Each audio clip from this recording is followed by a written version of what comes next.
Did you set an order, Garrick, that you want to have us run in? So we're not like Not really. arguing, I no, figure- you go. I figure quarterback's the most important position, so we can start there. But before we get going, I'm going to throw a curveball into this thing. In 15 seconds or less, on Friday morning, the report came out from the Junkies that apparently one page got released, or however many, from this 130-page proposal or findings from the attorney. And while they came out today with a statement saying that it had not been submitted to the NFL, they still believe their source is credible, saying that Beth Wilkerson is recommending Dan Snyder sell the team. And that's the number one recommendation. Doesn't that not change anything? Anybody? John asked me about this a few days ago, and my first blush reaction was, I think Snyder fights this all the way to the Supreme Court if they try to take his team away. I do think he'd agree to being sanctioned, not allowed to participate in team activities for 18 months, something like that. I don't see him walking away without a big fight. Yeah. Have you guys ever seen the Denzel Washington horror movie Fallen, where he thinks he's got this demon destroyed at the end of the movie, only to find out that he ends up dying?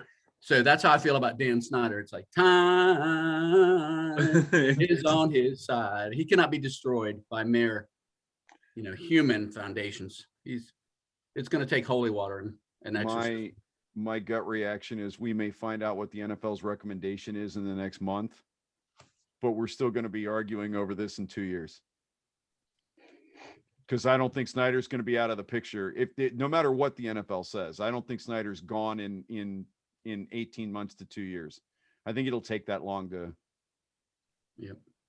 Because I'm with Mark. He's going to fight this as far as he can fight it, and maybe a little further. And I'm a obsessed Redskins fan since I was 10 years old. I'd do the same fucking thing. I'd fight it too. Not, without the whole sexual harassment thing. What do you think, Paul? You think any effect? Does it matter? I don't think so. If we've learned anything about Dan Snyder in his tenure as owner, it's that he appears to be and seems to be a very stubborn man. And I think that the stubbornness is going to continue to linger throughout this whole process. So he'll fight it tooth and nail. So not to go completely into my theory, but I think that the NFL has been behind this whole thing, and I think they're behind this leak because now it's public. So once they review the findings, they can then approach Dan and say, look, man, we've had your back. We would have had your back, but now it's public. We're painted into a quarter. We have to make a decision. And I think this was one of the final pieces to where now the writing's on the wall, especially with Dan Snyder and his Twitter bots and all the fake news articles and stuff trying to talk about how good of a person he is. But I'm going to say I'll be one of 1/5 that thinks that he's out by. I'll be bold and I'll say he's out before we have our name. Praise Jesus. Not your lips to God's ears, but not to go too far down the road, Derek, but do we know what legally the NFL can do? Do the other 31 franchise owners have the capacity to vote him off the island and make it stick? If 2/3 vote him out, he's out, and there's nothing he can do about it. They made Jerry Richardson so. So that's where I think, sorry not to go even further, but that's where I think this leak makes it possible.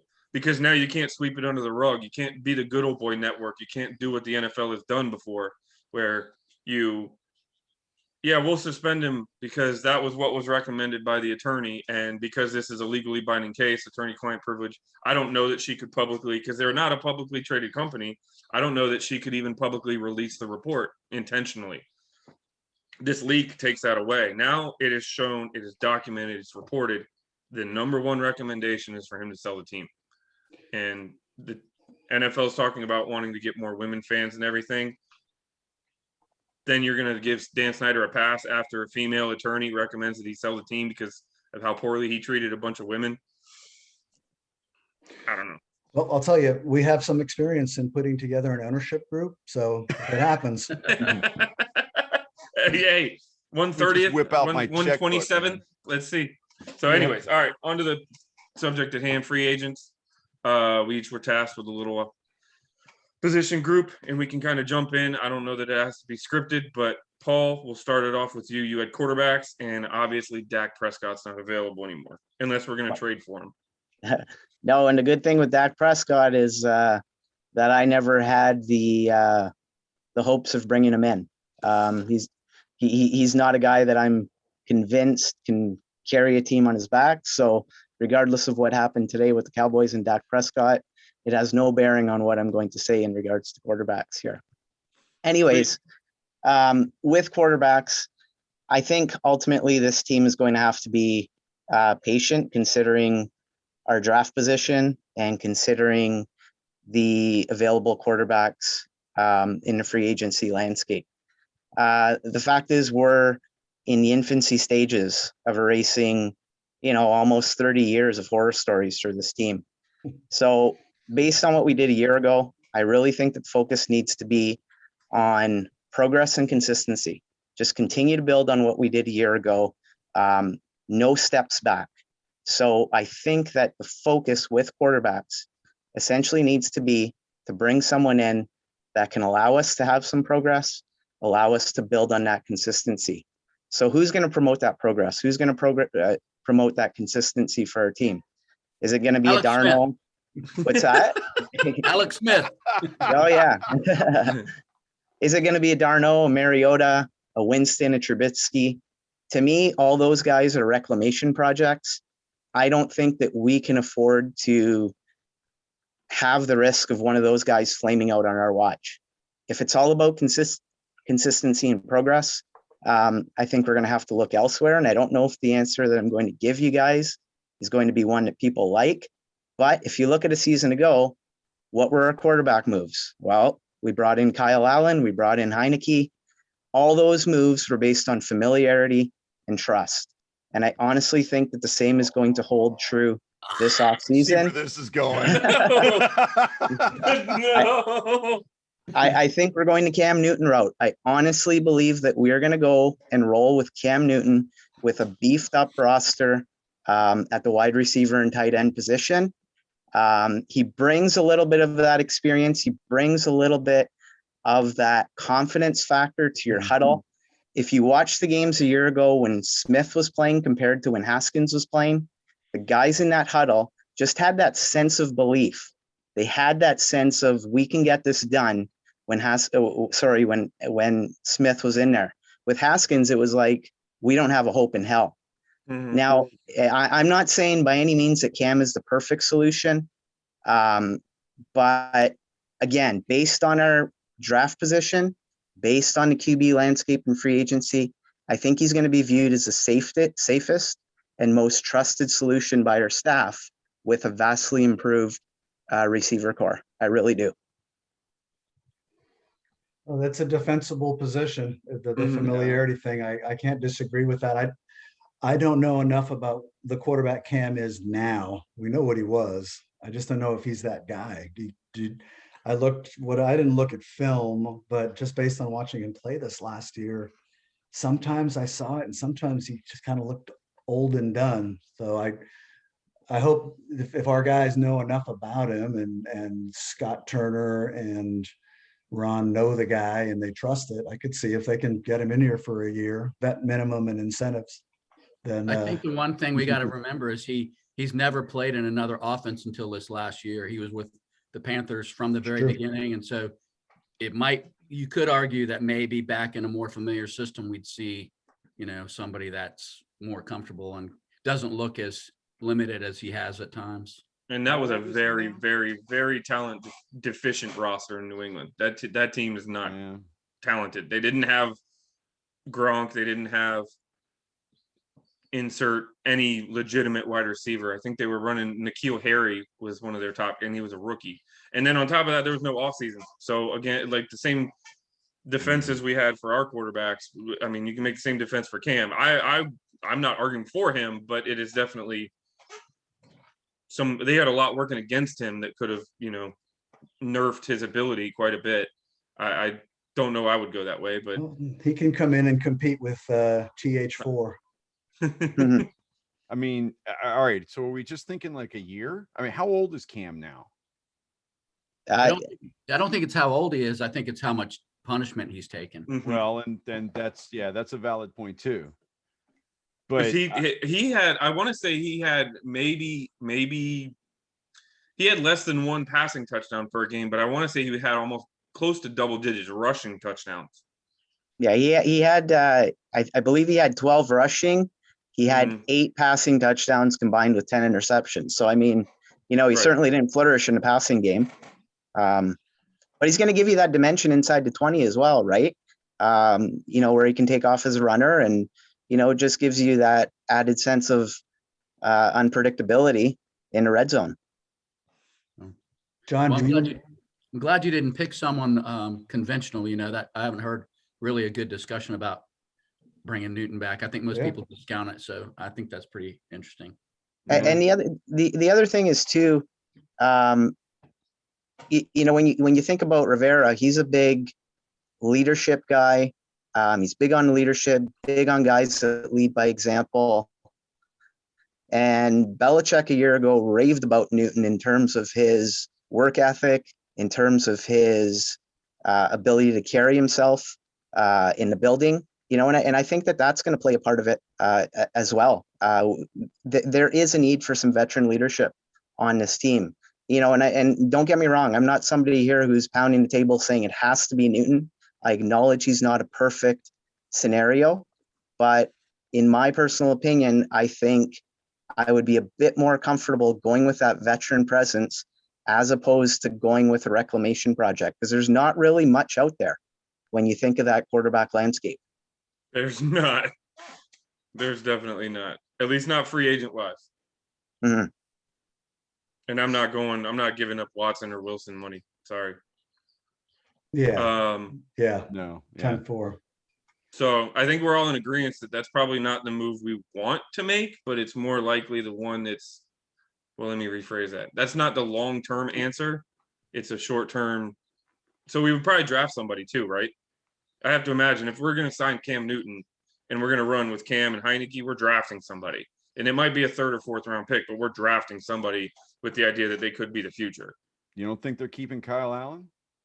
I think they could keep Kyle Allen. I wouldn't mind that, because if you draft someone in the 4th round, I mean, you're looking borderline practice squad ability there. Or you just let Heineke and Allen beat out for the number 2, or even the number 1. Heck, they could beat Cam Newton out at this point. You don't know. It's just health at this is the biggest concern with the 2 of them. I think they've both shown the ability to be effective. I don't know that they're excellent in this offense, but at least effective. So, Yeah, any other names y'all want to throw out there? I'm I'd still love to chewing see- on Cam.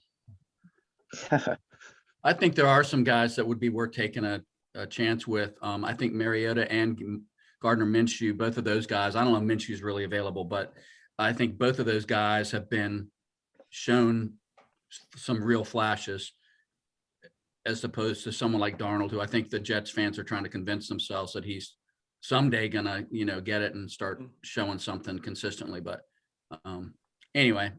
What I liked about Darnold, he's cheap. If you can get him for a 4th and a flyer, he's making like 1.3 or something this year. It's like nothing. So if it doesn't work out, you're out very little. It's not affecting your cap rollover. It's not affecting that.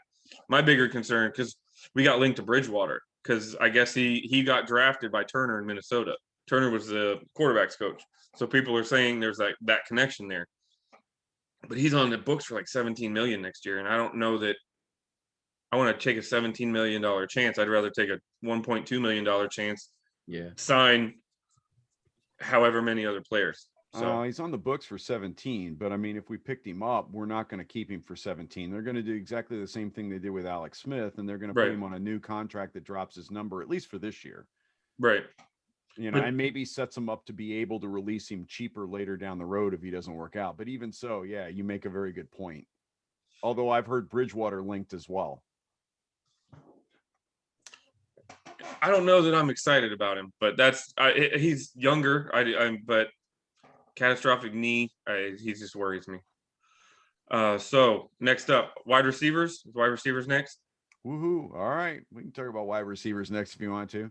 interesting list that's out there. And honestly, with the cap situation that's going on, it wouldn't surprise me if we don't see some names added to the list, right? I was reading today that like there's like 9 teams in the league that today are over the cap. We can all get a giggle out of this. The worst is the Philadelphia Eagles at 34 million over the cap. That's worth celebrating. I don't know. I'm kind of excited about that idea. And the Cowboys got to be pushing it now after signing Dak today too, because they were only 10 under, right? So they're technically over there.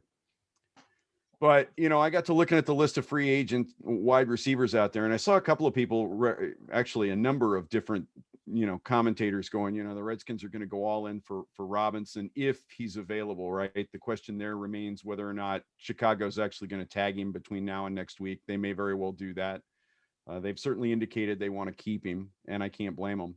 I'm not sure that's where I go, even if he becomes available. The list I saw had him ranked Robinson, Kenny Galladay, Will Fuller, Curtis Samuel, who has that same ring of familiarity, right? I mean, he was drafted by Rivera, played for Rivera for several years in Carolina. Each one of the top 4 guys on the list kind of bugged me for various and sundry reasons, right? Curtis Samuel's a little small, 5'11", 195. Will Fuller is a head case. He's already going to miss a game next year. He hasn't been particularly healthy. In fact, he's never played a full season, right? He's got 5 seasons in the league. His longest is 14 games. He's averaging like 12 games a year. Reminds me of a left tackle we used to have here. What was the guy's name? I don't know. I'm kind of digging. The name that jumped out at me is Juju Smith-Schuster. If Pittsburgh actually lets him hit free agency, the dude's 6'1" and 215. He's put up great numbers every single year. He worked better with Antonio Brown than he did as a number 1, but he didn't do bad as a number 1. He's got a great presence. He's produced from day one.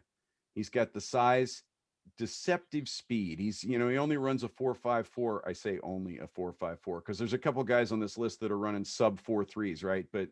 But even so, the dude seems to have what I would call game speed, right? He may not have it on the track, in raw numbers, but he's putting it out there on the field.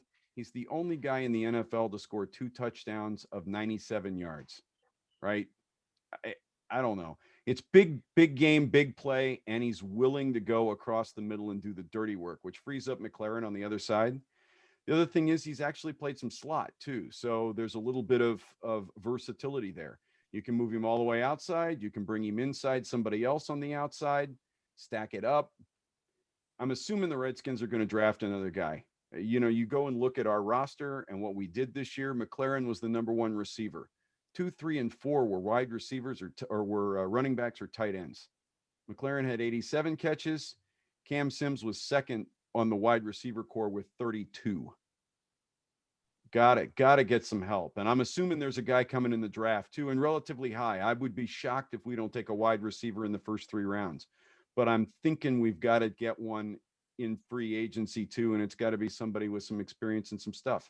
Thoughts? Don't forget about Kelvin Harmon, who caught 30 passes in about a third of a season. And the thing about Cam Sims is he dropped another 40 en route to catching the 31. Right. That's the problem. Right. Oh, you mean he's like a old 50-50 here? Right.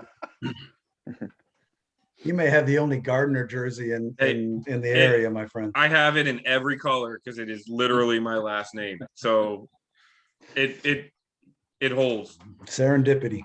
Yep. I love Juju. I love Juju's on the field. What you're going to run into, and maybe Rivera's the right kind of guy, though, is he's got that social media presence that might drive people crazy. I think Tomlin had to come out and apologize like twice for him dancing on other teams' logos and stuff. So yeah, and I thought about that, but I also thought about the fact that Rivera is the head coach, right? And we're developing some leadership. I can totally see Chase grabbing the kid and going, "Hey, look, we don't do that here." Right. Or Allen. Maybe not. Who knows? Maybe not. But I mean, we're going to have to spend big money. We've got money to spend. 53 million under the cap right now. Juju's not going to come cheap. but he's a guy that opens things up immediately for the tight ends, the running backs, and McLaren. You can't just focus on him anymore. Yeah, that's a good one, Bob. That was a strange offense they ran up there this year where they pretty much didn't run the ball ever. Mm-hmm. And everyone knew and sitting back and trying to play him. And he still was getting 97-yard touchdowns and all that. He's athletic. He always jumps out when you watch the Steelers play. I'm curious. You said Samuel. You're not high on Samuel out of Carolina. It's not that I'm not high on Samuel. I'm higher on Schuster. And one thing I didn't mention too that I kind of factored into this was age, right? Samuel and Schuster are both in that same age category. Schuster's 24, Samuel's 25. Everybody else on this list is 27, 28, 29. I ignored anybody over 30 in the wide receiver world. There just aren't that many that play deep into their, I say deep into their 30s, into their early 30s really well, right? There were a couple of names that I looked at and I thought, man, that would be really cool. Demarius Thomas is one of them. I used to be really high on him when he was at Denver. Man, he's a big guy. He's got a big frame, kind of Art Monkish, who's what I was thinking, a guy that'll move the chains. I got to looking at tape on him the last couple of years and I went, no, the dude is definitely on the wrong side of 30. And that was when I made up my mind I wasn't going to look at anybody that old. And then I started thinking about it and I went, look at the core of this team. The core of this team is in that age group. If we want them to age together and assuming we sign most of the really big names that we've picked up in the last couple of years through the draft, right? And keep those guys around, we could have a really solid core for the next 4, 5, 6 years. I don't think we're going to win the Super Bowl this next year. So whatever we do needs to be a 2, 3 year, 4-year plan, I think, which is why I started looking at guys that were in that 24, 25-year-old age group. I wouldn't be disappointed with Samuel. He just doesn't have the same durability that Schuster's got. He's got better speed. He's one of those 4-3 guys that I was talking about. One part of that Samuel brings to the table that I've been intrigued with is I think he is what we want Steven Sims Jr. to be. He's effective around the line of scrimmage. He is a very good route runner. We don't necessarily need him to be the down the field threat because we have one in Terry McLaurin. But Samuel can be that versatility, that's why he intrigued me. But I'm with you on Juju. I would be perfectly fine with that. I worry about Samuel's durability if he has to be that over the middle guy while McLaurin's being the down the field guy. Mm-hmm. But again, I wouldn't be disappointed and I wouldn't be surprised for the same reason that Paul mentioned Newton, right? Familiarity. Mm-hmm. And Rivera seems to like guys that he's had before.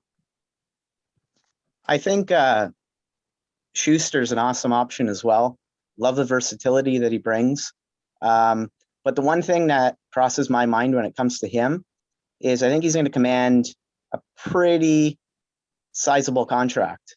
Do you guys think that maybe we try to go a bit more on the cheap at the receiver position with the thought in mind that there's eventually going to come a day where we have to pay Terry top dollar? So do you think we're essentially going to want to invest all that money in the receiver position? That's the one thing that crosses my mind. Yeah, and it's not just Terry. That's the downside of hitting on draft picks, right? Which we're not accustomed to, nor is our front office. We're going to have to pay Antonio Gibson. I mean, maybe not as much or for as long with running back, career length, but we've actually got some stars. Chase, we've got some stars that we're either going to have to pay big bucks to, or we're going to see them walk. So I think that's an even bigger reason why they're going to have to, they may not be, despite all this huge war chest they have, they may not be able to spend as much as or they may choose not to spend as much as we think they will. For that reason, they may be a lot more conservative than we're expecting because the Piper's coming pretty soon. Well, I mean, it's kind of here, right? I mean, we've got to figure out what we're doing about Brandon Scherf this year. We've got to figure out what we're doing about Kyle Allen next year.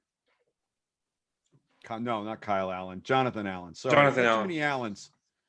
Yeah, and then there's another defensive. Then it's defensive line for what, like 4 years in a row, right? So Part of what people are not really talking about is our cap situation is and the NFL's cap situation is so fluid right now, because right now we're in a down year, but Mhm.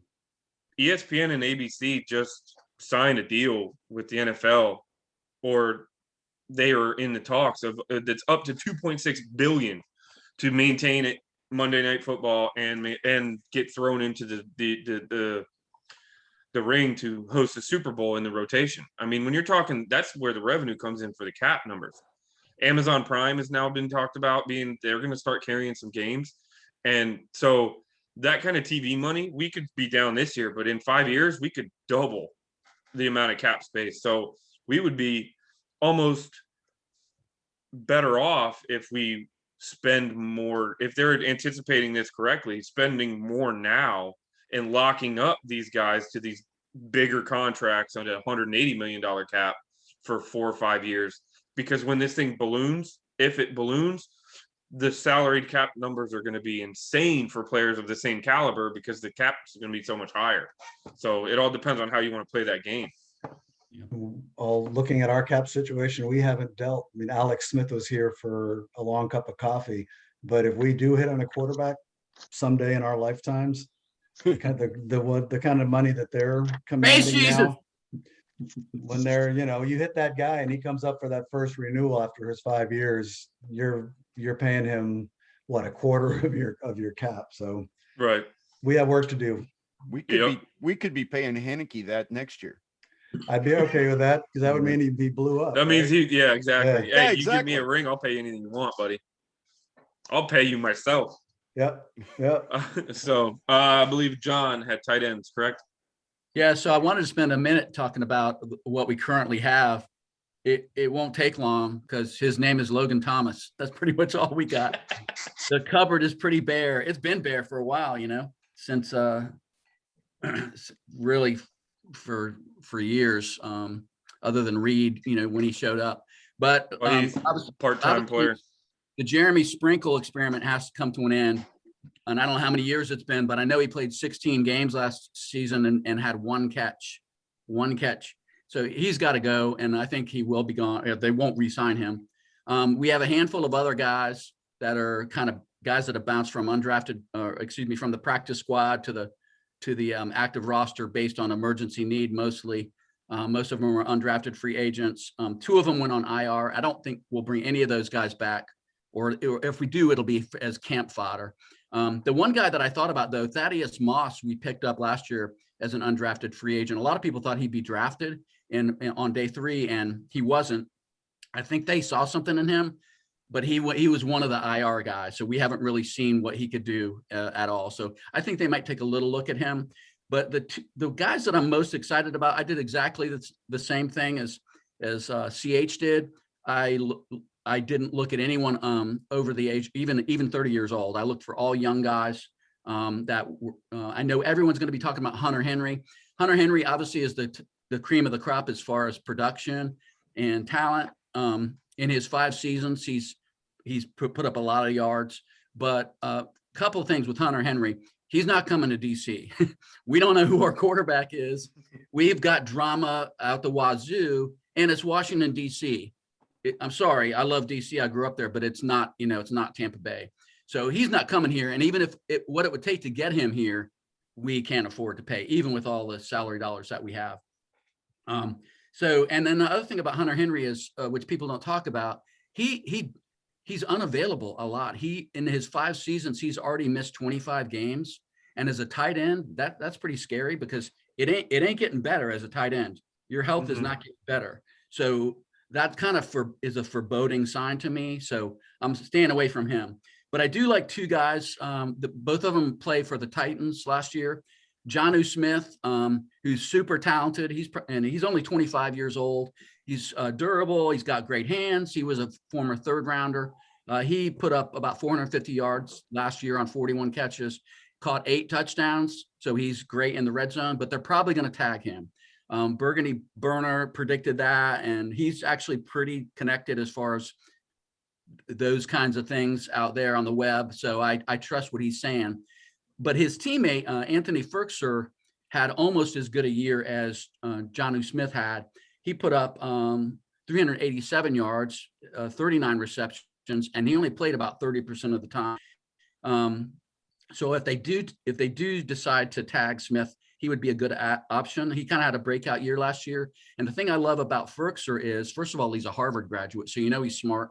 He won all the leadership awards when he played for Harvard, and he catches 74% of the passes thrown his way, which is pretty impressive. So I like Firkser. The other guy I like is Gerald Everett, who's the Rams, played for the Rams last year. He's also only 26, former second rounder. And he's only missed 3 games in 4 seasons, as opposed to somebody like Hunter Henry. He's super athletic. Of the guys that I'm talking about, he's the guy that like makes the circus catches and, is the most athletic by far of all of them. He caught 41 passes for 417 yards last year.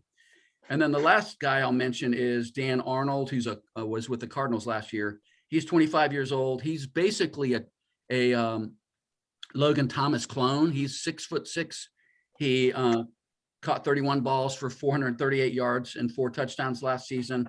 And the thing that jumped out at him is about 3/4 of his catches were for first downs. So he's one of those, pretty good in the clutch kind of players.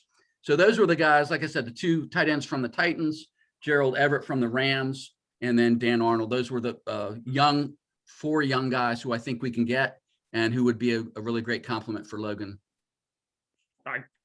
Well, you don't think we're going to trade for Ertz?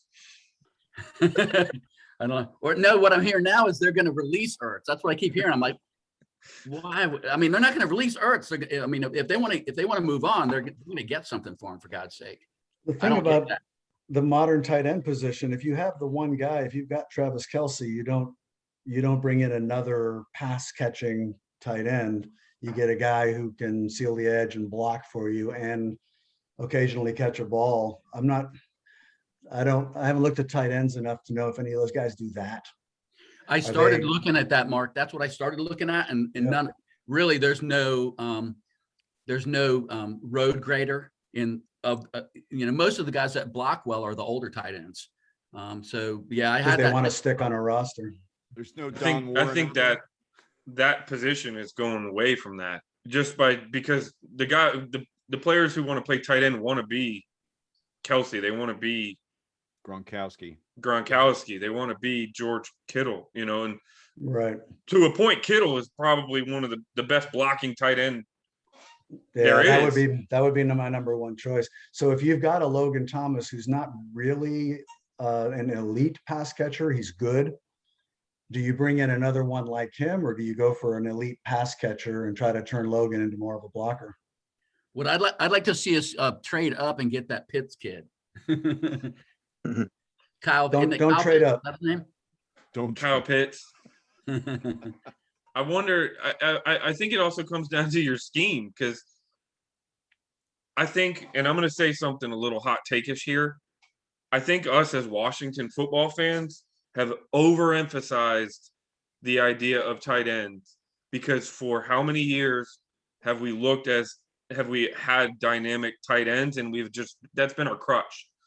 And I'm talking back to Cooley. You know what I mean? Like, most teams don't need 1,000 yards from their tight end.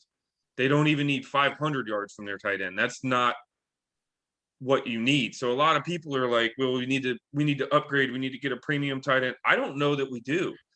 How many yards do we get from Logan Thomas this year? Anybody? Plenty. Plenty. If my tight end gives me that every year, I'm very happy. I can find out real fast for you.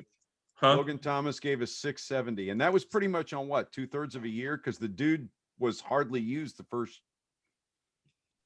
5 games. I mean, he really didn't come into his own until almost the middle of the season. Well, Robert Griffin took us to the playoffs too, but that doesn't. I'm just saying that because he hasn't done. He's bumped around the league. He hasn't done anything anywhere else. This is the first. Right. So you just got to put a little bit of caution with that. I'm not saying. I wasn't trying to say that we're set there, but all I'm trying to say is you can scheme to the talent we have. We don't have to have a dynamic elite top 3 receiving tight end in the NFL to be successful. So to answer your question, I guess what I'm trying to say is you can have Logan Thomas. You can also have a secondary pass catching tight end who can block, and you scheme so that they're not one-on-one against insert your Pro Bowl right end that's coming to take off your quarterback's head. Do we think that Logan Thomas is a potential top 10? I do. In terms of I put him receiving, 8 to 10 just as a starting tight end in a Scott Turner offense. yeah, for the next year or two. The dude's already 29. Yep. So again, we're back to that. Where do you see us contending for a championship? The timing of it. Well, we'll Yeah. need to bring in young guys. You definitely draft. You try to find someone lower down in athletic type. What- But I think with Logan, if he can stay healthy, we've got a top 10 tight end as a starter. I'd love to have somebody come in to back him up and push him, and a younger guy. That would Yeah, be my no, fair choice. enough. The other thing with Thomas too is he's relatively new to the position. And I think that this team got a lot more out of him last year than maybe they even expected. And John, I think with some of the guys that you mentioned, Everett as an example, a few of the guys that you mentioned are guys that have not necessarily had to be the guy at tight end with their team. They were guys that played those complementary roles. And I think that our team thinks the world of Logan Thomas. I think that they think he can be like a top 6, 7 tight end in this league. So adding a complementary piece at tight end might be the way to go, because I think that we think the sky's the limit when it comes to Logan Thomas. Yeah, that's a great point, that it wasn't his natural position in college. And you kind of forget that because he doesn't look like He he's looks in like the he's been position, playing his right? whole life. And one more, sorry, not to continue this, but the other thing, and I noticed this with McKissick when we were looking at the playoff game, and I started thinking back, a lot of his targets were because we were not pushing the ball downfield.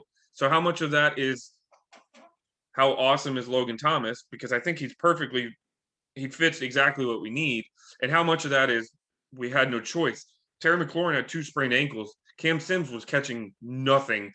Well, half of what was thrown at it. He would make a one-handed catch 40 yards downfield. Then you hit him in stride on a crossing pattern, and it would bounce off his face mask. Steven Sims, unreliable. You're talking Isaiah Wright, Inman. I mean, we didn't have a ton of other options. So how much of that was Thomas, the offense not necessarily being geared towards a pass catching tight end, and how much of it was just necessity? So do you need an inline blocking George Kittle type tight end? Everybody would like it, but do you need it? You know what I mean? Like, I think the question is, what kind of an offense does Turner actually want to run? right. Did we run more than Turner wanted to because we couldn't get it downfield the way he wants to? And if we had the right tools going out for passes and we could actually keep somebody off the quarterback long enough, would Turner throw 40 times a game and run 20 times a game? I think he'd rather throw. I think Turner's a throwing offensive coordinator.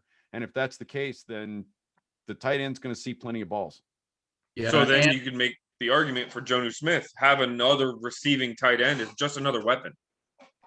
Sorry, John. I think we have a bunch of scrubs other than Logan Thomas. We really, our roster is scrubs to Derek Hemingway. Who's ever heard of him? Nobody. Me, because I was looking at our tight ends on the roster. So we're going to have to bring in some guys to fill out the roster. And if Logan Thomas gets hurt, that's where that second and third guy starts to matter. Mark, you want to jump in on the linebackers? Yeah, that was actually a good segue, John D. Well, I went into looking at linebackers. I wanted to look at linebackers. I didn't know what we had, so I went in thinking we're thin, and I came out thinking we are thin at linebacker. And I would like to see us spend some free agent money there, but with a caveat. I'm going to put myself in Jack Del Rio's head for a minute. I've got a solid front line. I can generate pressure with my down 4. I can send a blitzer now and then, but I don't need to scheme pass rush. What I need is what Richie Pettibone used to have, because we used to generate pass rush with the down 4 then. Richie would take the 7 in the back and run all kinds of alchemy and crazy shit. And Jim Kelly couldn't figure out where Kurt Gouveia was. We didn't need Dick Butkus back there. We had Kurt Gouveia picking off passes in Super Bowls because they schemed him up, because I think they could generate pressure with the down 4. So we can do that already. What we don't have are a stable of young, athletic, rangy linebackers and secondary. But I'm going to stick with linebacker. I'm looking at our starting roster, or what we've got right now. John is a big Cole Holcomb fan, and I've come around on him, but I still look at Cole as kind of a limited guy. I think he's a really good backup linebacker and like a situational starter. I just don't know that he holds up forever. His production's okay. He's just not an impact turnover kind of player to me that I'm looking for. We got John Bostic, who's a good, solid guy. He's 29. Started all but one game in the last 2 seasons that he's played. He's solid. We've got to keep him. Kevin Pierre-Louis, to me, is kind of a key. We really, that's my number 1 free agent priority, is to get that guy re-signed. I saw enough flashes last year in this guy. He's not big. He's only 6 foot, about 230. He's a 7-year pro. And he just looks like a potential impact guy. And the advantage there is he knows the system, and Jack Del Rio knows him. I'd like to see us re-sign that guy. As far as the rest of what we've got, it's a thin cupboard. We've got guys that only Washington football team fans have ever heard of: Michael Kendricks, Jared Norris, Kaliki Hudson, and Jordan Kunasich. I'm a Washington fan, and I've never heard of those guys. Well, Hey. I learned about 2 of them yesterday and today in doing Khalid this Hudson, project. I like that kid. He's a a rookie last year. To me, I agree, Derek. To me, he's kind of like a tweener. He's like, is he a strong safety, or is he a weak side guy, like a Sean Barber? I don't know. I'd like to see what he can turn into, but I don't want to head into 2022 with him as a projected starter. You know what I mean? So I think we need help. I'd like to spend free agent dollars, but not on one big name. I'd like to see us spread it out a little bit.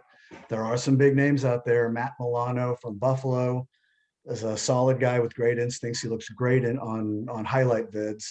Levante David from the Super Bowl champions. If you could get him, I mean, you're dancing in the streets, but you're mortgaging the future, and that is your linebacker acquisition. I don't see that happening. He is nasty, though, man. I like the way he plays the game. Jayon Brown is not a guy I knew anything about until a couple of days ago. But in watching some film on the guy, he takes great angles. He just looks like he knows the game. It's like the kind of guy, as a coach, you tell him if that's your responsibility, he's going to do it, and he executes. And Kyle Van Noy out of Buffalo, I don't quite get the hype. He's a productive player, and he was great on that NFL mic'd up segment that he was in. He's like a leader and a good guy. He just looks like he's on Bob's wrong side of 30 to me. He looks like not an impact guy, and he's going to be expensive. So who do you get? One, you got to re-sign Pierre-Louis to me. Ryan Anderson, I don't get it. I don't know what happened with Ryan. He's got the body. He's 6'2", 253. The man has started 4 out of 52 games in Washington and has had essentially no impact. So I guess that train has left the station. Snyder likes him. And well, yeah, Snyder likes him, but Snyder is going to be voted off the island in a couple of weeks. So, Well, not to interject, but just so Yeah. you guys are aware, keep this in mind when you're talking salaries. It just got reported within the last 10 minutes that we're tagging Sheriff. good. Good. So they can't let him What's walk. that put the number at? I want to say he got 15 last year, which means he Oh, it gets was 18 18 this year. Huh? I think it's 18 mil. 18 this year. Yeah. So now this means that between now, we can still renegotiate his deal, but I don't see his agent saying, okay, we can come off at $18 million this year. I don't see that happening. I think now Well, any I mean, unless you can negotiations are get going to be 18 post 2021 and going Yeah. forward. It buys Unless us you can get time. if you can get 18 million guaranteed, Because Total, that's yeah, not I mean, it's him guaranteed, a right? $14 million signing bonus, sure. Yeah. But the other thing is now this puts Sheriff at 31 years old by the time he would play his first down, not on a franchise tag. Right? He's going to be 30 entering this season, which means after this season, going into next, he is now 31 without a contract. So that changes. I don't even know how you want to look at that. And Lot that's of that another would- oft injured guy. Yeah, it's Cap gonna number depend. what, 35? Hmm? What's that drop our cap number to? 30, 35? We were just under 55 million the last I saw reported. But see, I don't get that, because if we would have put Alex as a post June 1 designation, I don't know. I haven't seen that reported, but that takes his cap. That takes him from 14.7 to over 19 million savings, or almost 19 million. I thought they did designate him. I thought I saw that reported, but maybe not. Okay, I hope they did, because that's even more. But last I heard, we were just under 55, minus Sheriff's 18 fully guaranteed, 18-ish, whatever it is. That puts us, what, 30, 37. 37? We're just under So- 37, yeah. Right. Still a lot of money. Not to hijack the linebacker talk, but I figured No. before we got into money, you all might want to know what just came across the line. No, that's all good. Mark, And I did just you have to say factor this. Foster in? I was gonna say, I have to say two words, Reuben Foster. He's still out there. He's never played it down here. He may not even be a shadow of what he used to be. But to me, if he's willing to come in and try out for the team, there's no guaranteed money. You bring him in and see what he's got, and see if he can make it out see of if the leg can hold preseason. up. Let's see if he can make it out of a practice and get on the field. But we're not counting on the man. So I don't think we can sign any of those bigger names I was talking about before. If we do, we'll all get our little endorphin rush and then probably draft somebody. I would not be surprised to see us use that first pick on a linebacker if there's a guy there that they like. But some of the names that jumped out at me are Alex Anzaloni from the Saints. It's a big kid. He's 6'3", 240. He's played in a bunch of different defenses. And according to the one thing I was reading, Rivera loves the guy. I don't know what the connection is.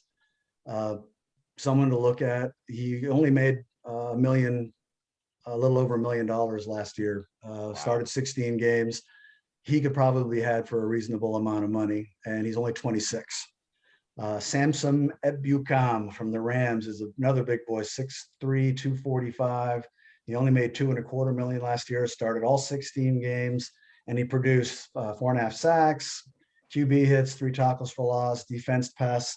And he was the guy on that Monday night game with the Rams and Chiefs a few years ago who returned a fumble and an interception for a touchdown, which is only the second time since the AFL-NFL merger happened. So, that's a cool thing. I get the ball bounced his way, but he can make plays. And since entering the league in 2017, he's never missed a game. I like that. He's 25 years old. I'd be very happy to see him sign on. Christian Kirksey is another one. He's 28 from the Packers. He's an inside guy, which I think we need. He's not spectacular, but solid. He played 11 games last year. I think he was injured for the first part of the year.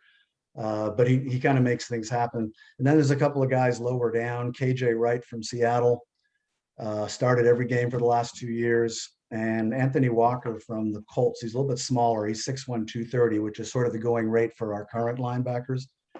4-year pro, started but all but one game in the last 3 years. So to me, the big picture is we're not looking at one guy. I think we sign a couple of free agents. I'd like to see a couple of these guys. And we draft somebody because we need some playmakers to put behind that line we need to be able to press. If we're generating some pass rush, we need corners and we need linebackers who can cover tight ends, who can cover backs out of the backfield and get after the quarterback from time to time. I'm going to post a thread tomorrow that's got all these guys and their CVs. And so send me some of your cat money. I need it for my linebackers. And I like Mark, Walker. Sorry, go ahead.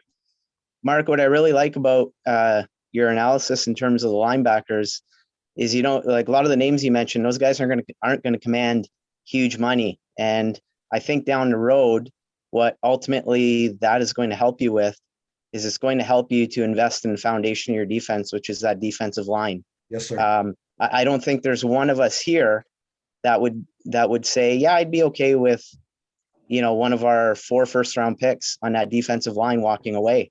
It would be great to keep those guys. And, I think you can go on the cheap, you can go on a budget, and with 4 solid defensive linemen, it makes those linebackers that much better. And I like a lot of the names that you mentioned. The guy from New Orleans in particular, he's got a lot of speed in coverage. And how many times have we been burned by tight ends over the years? And Anzaloni. Plus, he's got the long flowing blonde hair, and he looks great. Right. Fabio. Well, we can save a little money if we do sign the Rams linebacker, because we'll just throw Gerald Everett on the same flight. We get a super saver coupon. There or you something. go. One thing to point out about the cap, sorry, not to go back to that. The final cap number has not been announced yet. So all of these are projections based on the floor. So the cap number could be, the floor is 180. It won't go below that. And the number could end up being 185, 187, 182. I mean, if it's up in that 185 to 187 range somehow, then we're in even better shape. That means we come into the offseason with $62 million versus 55. So just wanted to throw that caveat out there. It's nice to have a little money in our pockets, not one of the teams that is struggling. Who are we going to have to let go so we can field a team? Right. Mark, you started this segment talking about Pettibone and what he did with linebackers because he had the line, right? Man, Grant, Butts, and Manley just kind of demanded your attention. And a workman-like guy like Neil Olkowitz, all he did was make the tackle. He went where he was supposed to go, right. and he then was he made where the he play. was supposed to be, and he made the tackle. Yep. And he and Monty Coleman, and we didn't have a name at linebacker until we paid stupid money for Wilbert Marshall. I mean, when I was growing up and watching the team, right? The linebackers were just guys that carried a lunchbox and came to work and did their job to steal from Belichick, right? Just do your job. Because we got pressure from the down 4. Exactly. And we haven't done that around here in a long time. And I think we've got that for the next few years. I'd like to take advantage and get creative and aggressive in the back. And the scary thing is our best pass rushing defensive tackle didn't play a snap this year. If you think about it, Ioannidis did not. Ioannidis, yep. And that's the best pass rushing interior D lineman we have. If you want to go by so next year, we're going to already add a high-end, arguably best member of that unit back in without spending $1 on it. So everybody behind it's just going to benefit, at least in my opinion. Yeah, you're right. We need smart and just athletic enough to be where they're supposed to be. So who's going to be behind my linebackers? I'm up. Safeties.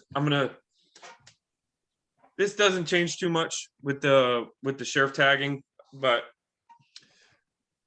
thinking about it more and more, everybody's talking about Collins and about how Landon Collins is overpaid. He can't do it anymore. It was a terrible signing by Bruce Allen. I'm not in that camp. I'm in the camp that the guy was an all-pro. He's still young. It's all going to depend on his Achilles. If his Achilles can maintain and stay healthy, I would love to see what that guy can do behind this defensive line and a decent set of linebackers. Now, there is literally no way to cut him this year anyway. He's here because if you cut him, his cap number actually goes up unless you designate post June 1, and then you might save $2.5 million. But at that point, is it worth it? I know you have Curl, and he could be the heir apparent, but I'd like to see what Landon Collins can do. And obviously, Landon Collins wasn't on the field for 16 games this year. So having Cam Curl in there to supplant them being able to play, shift different multiple packages, do whatever you got to do. If you got to go heavy, you've got 2 guys that play the line of scrimmage very well. So I'm interested in seeing what Collins can do. Obviously, the strong safety position is set. I mean, if we draft or sign a strong safety, I will be shocked. Free safety, there's a couple big names I like out there, but I don't know that I want to spend that much. Anthony Harris, the kid out of Minnesota, but they're saying he could see 12 to 14 million a year. I don't know. The only argument I can make to that is you do that, Collins is gone after next season. So you backload the deal, you pay your free safety a lot of money, you get Collins off the books, and you ride Harris and Curl for the foreseeable future. The name I keep stumbling on and I keep coming back to in the safety position is Trey Boston. Yep. He got drafted by Rivera originally. He left. He came back to Carolina. He didn't have a great year last year. They cut him after one season after he signed a 3-year, $18 million contract. Then I looked into his numbers a little bit, and it makes a little more sense because they could get out this year. Because if he's on the roster March 11th, then a portion of 2021 becomes fully guaranteed. If he's on the roster March 11th, 2022 in his deal, his cap number becomes 18 million for that year. There was that much of an inflation. So I'm thinking that they looked at him and they're just like, he's not in the long-term plans. Obviously, we're not going to keep him after 2022, so why even hold on to him? How old is he, Derek? Huh? How old is he? I want to say he's a little bit older. He's late 20s. He is not at all in his 30s or anything. And I'm actually going to look up the exact number. I looked it up and now I'm spacing. He's 28. Older. He'll be 29 in 28 June. again. So, huh? I said a little ain't bit old. older. Oh, to be 28 again. I mean, by what I mean a little bit older is Landon Collins is still younger than he is by years. Is he at this really? point. Okay. Yeah, Landon Collins is, and I'll give you his exact age. I think he's 26. I think he's 26. Oh my gosh. I thought he was closer to 30 than that. 27. He just turned 27 on January. Okay. So he will be 27 at the start of the season, which is another reason I don't want to just like kick Collins to the curb. If the Achilles can heal, I mean, he's still only 27. So Trey Boston, 28 years old, he'll be 29, but he brings that kind of culture that we've been talking about with me. Because I don't know if you guys saw, but the mic'd up, he went up to Chase Young after we played them, if I'm remembering correctly, and just dapped him up, and they were talking, and he's like, you do you be you, do your thing. And he's that kind of what? I remember that. I'm sorry. Yeah, no, yeah, so he's that kind of a guy. Like so you put him into that secondary. Fuller has some experience. Now he has a ring with Kansas City. Last year he was really, really good. Darby, I want to bring back. That's the other side, that other corner, which is another reason why I look at the secondary, and I'm not trying to pay Darby close to double digits and Anthony Harris close to double digits or above double digits while I have Landon Collins on the book for what he's on the books for. So I'm looking, I think ultimately they re-sign Darby, at least I hope, and then bring in a guy like Boston. Boston is a rangy free safety. He's not really a ball hawking free safety as much as he's just rangy and he's able to be in position. But that's what we need. We have the term box safety sucks, but we have guys that are effective around the line of scrimmage. I need someone who can play center field. I need somebody who can play two deep zone. And just because he doesn't have 6 or 7 interceptions doesn't mean he wasn't in position. It probably means he was better at being in position, so they didn't throw the football, you know? So, and Carolina had a bad team last year. They were very questionable. So Boston last year was on the books for about $6 million. So if you can get Boston and Darby for the same as you would pay for Anthony Harris, I'm thinking that's a win. And then I look at maybe drafting another free safety in the draft, somebody later, maybe second half of day 3 even, because obviously we have the ability to draft safeties because Cameron Curl, you know, after the redraft, he went in the first round according to CBS. So being able to add a little less expenditure while addressing multiple positions and adding a piece that we're missing, I mean, and then a couple decent middle linebackers, you're talking about a pretty good middle of the field, and that's where you build your defense. You build from the middle out. I like it. I'd be happy with that. So you're was cool. too easy. So you're cool with our cornerbacks? I want to bring back Darby. Yeah, I know, but is that enough? Fuller and Darby? I mean, you're already paying Fuller 10. You're going to. Yeah, I know. I'm paying Fuller 10, but I'm paying Fuller 10 because not only can he play on the outside, he can play on the inside and cover the slot. Yeah. And when he moves in to cover the slot, who's covering the outside? I don't know. I'm not I'm gonna completely sold on Darby as the second guy full time, I guess is my point. Right. If we only put 2 out there, can't we do better? I'm going to throw a name out there that not many people talk about, who when he's played on the outside, he has been I'm not going to say excellent, but he has shown a lot of promise. Fabian Moreau. We were shoving Fabian Moreau on the inside, and he was getting beat up. And he went on the outside, and I think his first game on the outside, he had a pick and then another pass defense or almost an interception. I don't know that I want to put him up against the elite of the elite on the outside, but that's not what I have him for. That would be a situation where you're playing the Packers and Devontae Adams shifts into the slot. You can have Fuller follow, and Fabian can swip out to the outside and cover their number 2 or their number 3. It's going to be interesting watching this year what Del Rio does scheme wise, if he's able to be a bit more aggressive now that everyone knows where they're supposed to be. Mm-hmm. If we're getting after the quarterback and he can start to press a little bit, it's all going to look a little different. What we don't have is a Deion Sanders who's going to take a guy one-on-one or a Darrell Green and just take him out of the game. We don't have that. We're not going to have that. So we're going to have to scheme it. Well, we're not going to fill every hole in free agency either. You know, I mean, we have a full complement of draft picks, and we'll look at what they've done with the draft picks the last couple of years. I know everyone thinks that's Kyle Smith, but I don't think that's all that went into those picks. So, you know, we may decide to take advantage of the rookie contracts, you know, on a corner there versus overpaying for somebody. I've also seen a lot of speculation in the last 2 days that cornerback is going to be one of those positions that sees some attrition in the next week as clubs fight to get into better cap position. Mm-hmm. Depending upon what the final number is, that there are a lot of cornerbacks out there that are considered luxuries at the number they've got right now that could be really good fits for what we're trying to do. I mean, nobody's mentioned any names, but there are a lot of big number guys that could be walking the street in a week.